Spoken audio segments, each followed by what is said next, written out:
Hello folks, hope you're having just a great day today. Today I'm going to take a look at the second Lost Book of Swords. It's the second sequel to the Complete Book of Swords series, and this one is Sightblinder's Story is the name of this mid-80s fantasy work that is sort of an epic fantasy story that's being told for you. This is the fifth book in the Swords series. It's the eighth book in the world that was written by Fred Saberhagen. He started writing a trilogy in the early 70s, which is incredibly influential. It's in Gygax's Appendix N, and it's incredibly strong. It's called the Empire of the East, and then the Complete Book of Swords is in the same world, but thousands and thousands of years in the future. You don't need to have read the Empire of the East trilogy at all. I encountered the 1983-84 trilogy for the Complete Book of Swords. I've already reviewed them for you, the first, second, and third Book of Swords. They are incredibly influential in my own life. I love them to death.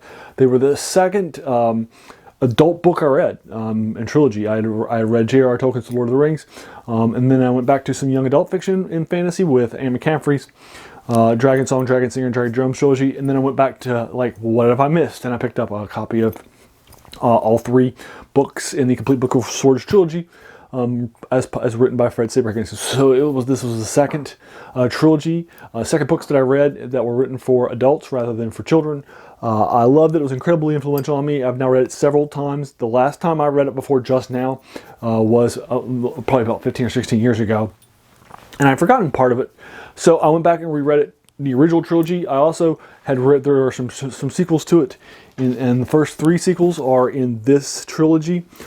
Sorry, I put that upside down. The Lost Book of Swords trilogy, which I also have owned for a while. I have read the first one of those, Wound Healer Story, one time, whereas I read the original trilogy, Complete Book of Swords, several times. And so I went back and I reread that last week, and then I said, well, am I in a mood to read Sightbinder's trilogy story? And I decided I'd go ahead and read the first couple of chapters, and then I read the next couple of chapters, and then the next couple of chapters, and earlier today, like about half an hour ago, I just finished the novel. I had planned on knocking it out. I had 90 pages left as of yesterday. I wanted to knock out 30 with my about an hour that I spend each day bathing, and I was going to knock out 30 at the cafe today and 30 more tonight after I take my bath tonight. But I just got so into it, the cafe, I spent an extra hour there and knocked out the book, which is not a bad thing. Now, this novel, it's not the best novel I've ever read in my entire life, right? It's probably the worst in the series I've read so far. But it's not a bad novel. I'm giving it a 7 out of 10. It's strong. I liked it a lot. It's got a bigger set of things that are happening than have happened in books 2 or book 4. So I like that, but it's not at the level of book 1 or book 3, which have bigger and feel bigger than this book does, and more epic than this book does. So I'd say of the 5, it's probably the middle in terms of what it's trying to do and setting out to do, but it's not bad in terms of its spectrum and what's happening. And again, I'm giving it a 7 out of 10. It's a solid novel, and this is the first time I've gone. This is the farthest I've gone into this series. And again, what I'm going to do is I'm going to probably tomorrow read the first chapter or two, and then see where I'm at. Maybe I'll finish up book 6, which is Stonecutter's story, or maybe I won't. Who knows? Anyway, in this book series, we start off in the prelude of the series following the god Vulcan, who has set about to try to create a set of 12 swords that the gods are going to use to populate around the world.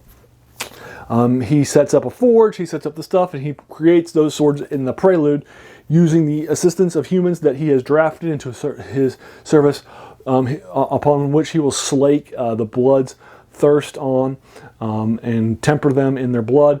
And one of them he will cut off the arm of, named Jord, and send back with one of the swords called Town Saver, which will be his payment and his inheritance to his children. Jord then comes back. He's the only person who's really interacted with he's held only human who's held all 12 swords, who knows what they're doing. They each have different powers and different names and different things going on with them, and different strengths and different weaknesses, and they interact with each other in unique and interesting ways. In the first chapter of the series, we'll follow Mark, who is the second-born son of Jord, the firstborn by himself and his second wife, who you'll meet in the second half of the prelude for the first book. And then you will follow Mark along. Basically what's going to happen is that the eldest son has been asked by this local seneschal, who's a relative of the Duke, about the sword, and so he goes back and brings it back with his father. The two of them give information about the sword. While they're talking about the sword, and they have the sword town saver with them, the entire group and village is attacked by these well-armed bandits that are using that have creatures like named war beasts that are very rare to find in bandit hands. They're very expensive and very well trained. And they launch an attack. Mark is there as well, the second-born son of Jord, and he is there and is on the scene as well. He basically sees the attack happen. He grabs his bow and tries to use it in order to help out against the attack, but unfortunately, one of the arrows goes through and hits the seneschal in the neck and kills him dead, the relative of the Duke himself. The sword town saver saves his oldest brother from the attacks and kills everybody who was attacking the village, but it didn't protect him, so he's fatally wounded and dies. His father's also wounded too, and so Mark flees the scene with his sword at the urging of his mother after he killed the prince's personal relative and seneschal, knowing what's going to happen to him is probably going to be death. So Mark heads out onto his own, and this is the end of the first chapter of the series, and that's basically the entire series. The series has a number of point of view characters, a number of things happening you'll find on 12 Swords that you'll follow along with. The first one is very much of an epic scale.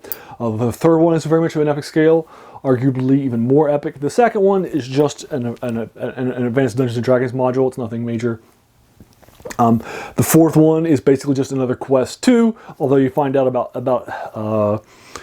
40% of the way through that the quest can't be completed, and so you have to change what the quest is. But you don't even find that halfway through the story, that you're going to have to do some other things in order to complete the quest. But you do find that out. But it's just basically just a quest, a fetch quest. Go and get this sword in order to go heal your child. In this case, a sword wound healer. In this case, we're going to be following along the sword Sightblinder is our major sword. Sightblinder, as a sword, basically will give the person who's wielding the sword, they will look like the greatest love or the greatest fear of the person who is watching them. So they will always want to do what that person tells them. They'll be able to get in anywhere. They won't be remembered as the person who they actually were, and they can cause a lot of issues. And Sightblinder is going to be your key sword that's happening in this in book 5, in the second book in the Lost Book of Swords trilogy. Now, what's basically happening, we're going to find this out in the first chapter of this book, is that there is a big bad wizard named the Ancient One who has been brought back from a long time ago, and he is the behind-the-scenes bad guy of the first novel, Wound Healer's story. And we're going to find out in Wound Healer's story that two of his sort of people that are following him have been sending out against our Dark One, have been working against behind the scenes. One of them, Bertram, is actually a bad wizard from the previous trilogy and has survived and is now doing some dark and bad stuff. So we're going to be following along him. He's going to be the major antagonist, but he's going to be following the Ancient One after they are defeated at the end of book 1. Surprise, surprise. We're going to turn to book 2, and book 2 is going to open up in the first chapter. We're going to have our big bad is going to be seen in the first chapter.